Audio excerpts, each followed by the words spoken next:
Сабастар матушбек итқан катталчылары бүгін өзгөчө Маек Улукчановдун каналына катталып, лайк басып, көрпө контакттарды максимал түрдө бөлүшүңүздөр. Бүгүн ошол дегеле Россия Федерациясында биздин кыргыз мекендештер же кыргыз жарандары ипотекага үй алгандар бүгүнкү күндө кандай болууда?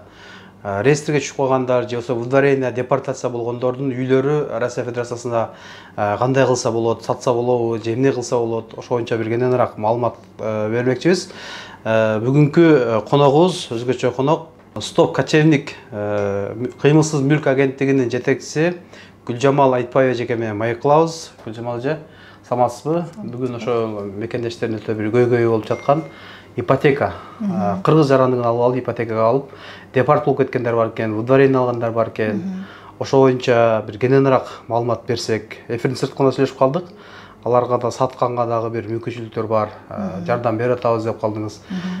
Тегеле ипотека боюнча ошол биздин жарандар алгандар боюнча же алам десе кандай болот? Бүгүнкү күндө ошол боюнча бир кененирээк мекендештерге маалымат берсек.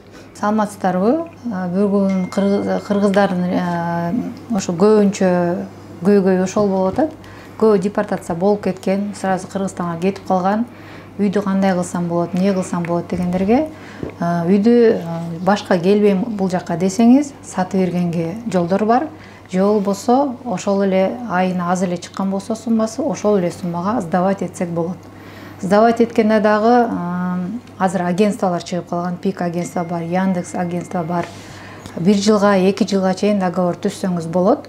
Сизге сразу 1 жылдыгын которуп коет, 1 жыл унутуп калсаңыз боло берет. Булар өздөрү менен өздөрү төлөп, коммунальный услугага чейин төлөп, өздөрү карап турушат.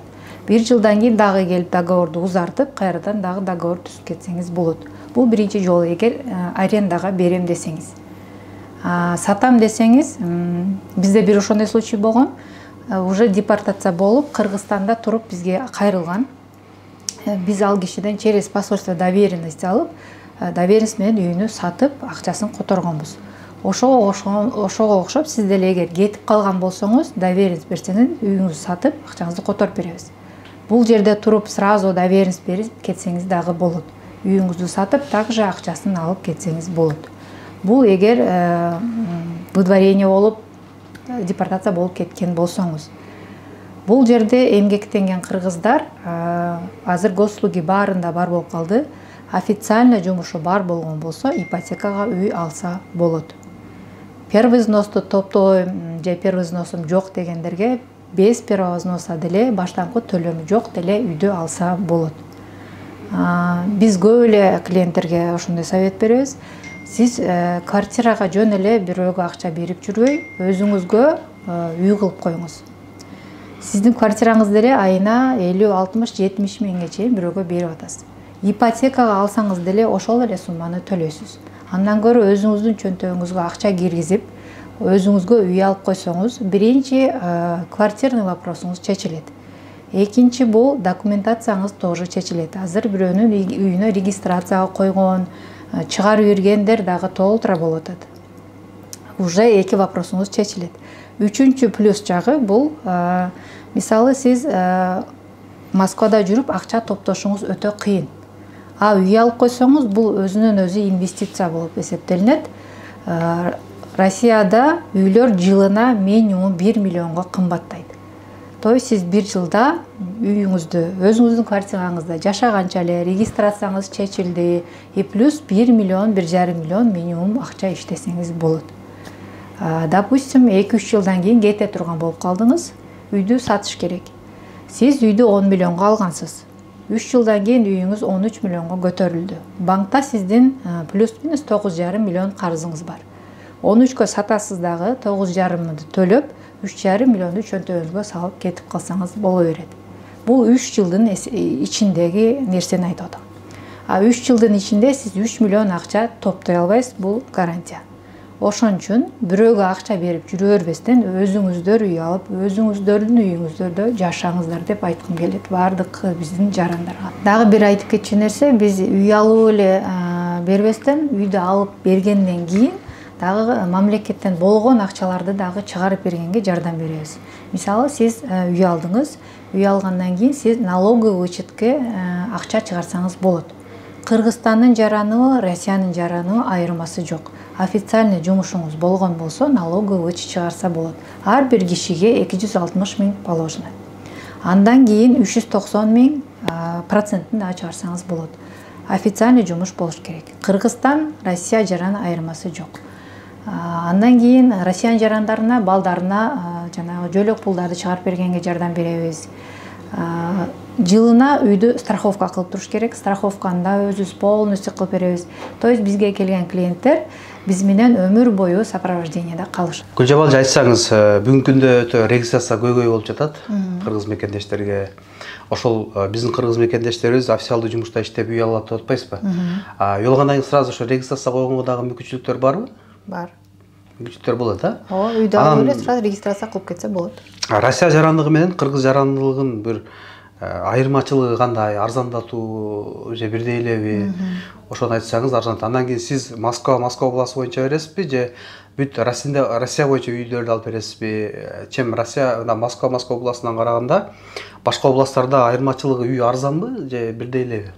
Россия менен Кыргызстан жарандыгына айырмачылыктары бар. Эгер 7 жашка чейин баласы болсо, Россиянын жарандарына льгота бар. Семейная ипотека деп коет. Азыр бул законду да бир аз оңдоп атышат. Уже 7 жаш эмес, эми 14 жашка чейин балдары болсо дагы алса болот. 6% менен алса болот. Бул Россиянын жарандары. Эгер Кыргызстандын жараны болсо, Россия менен айырмасы, Россиянын баласы жокторго и Кыргызстан жаранына экөөсү бирдей. Процентный ставка экөөнө бирдей, айырмачылыгы жок. Бир гана Кыргызстан жараны сөзсүз официалдуу түрдө иштеш керек. Россиянын жараны официалдуу түрдө иштебесе дагы документацияны турласа болот. Кыргызстандыкына турлап бере албайбыз.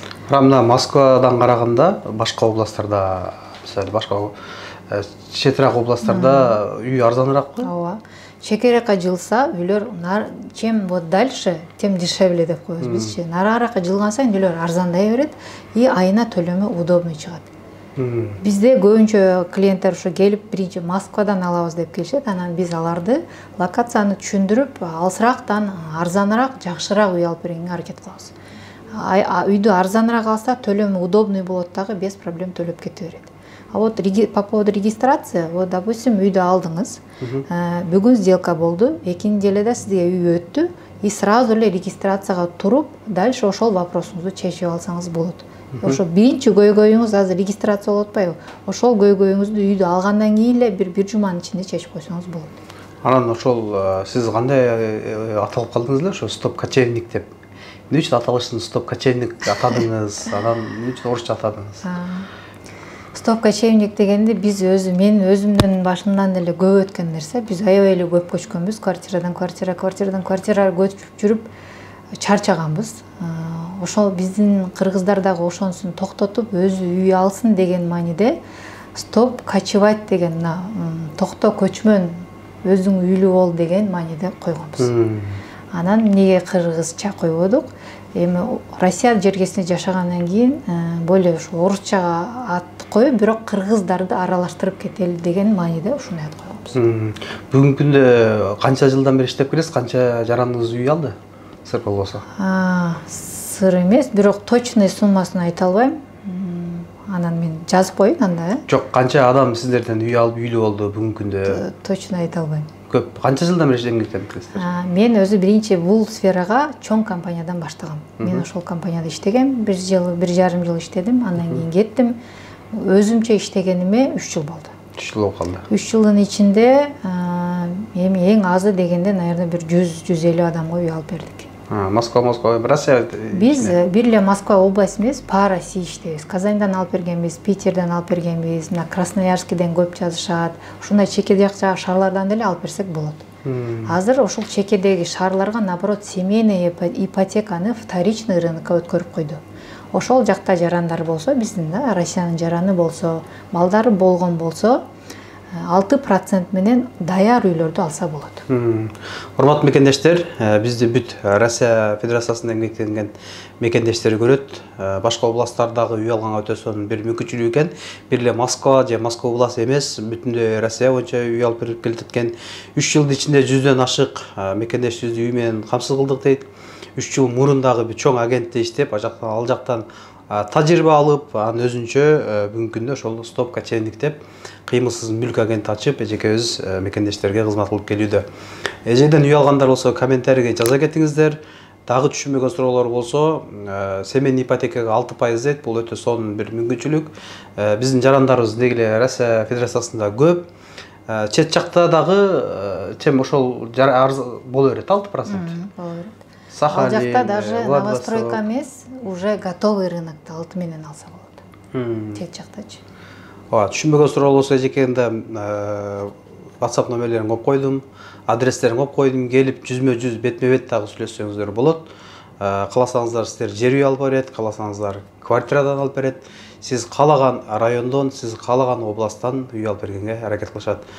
Стоп кочевник деп биздин өзүнүн түндүктөрдү, өзүнүн бир Кыргызстандын бир элестеткен атайын ошондой бир логотиптерди кылып жасашыптыр. Гүлжамал эже, ишиңизге ийгилик.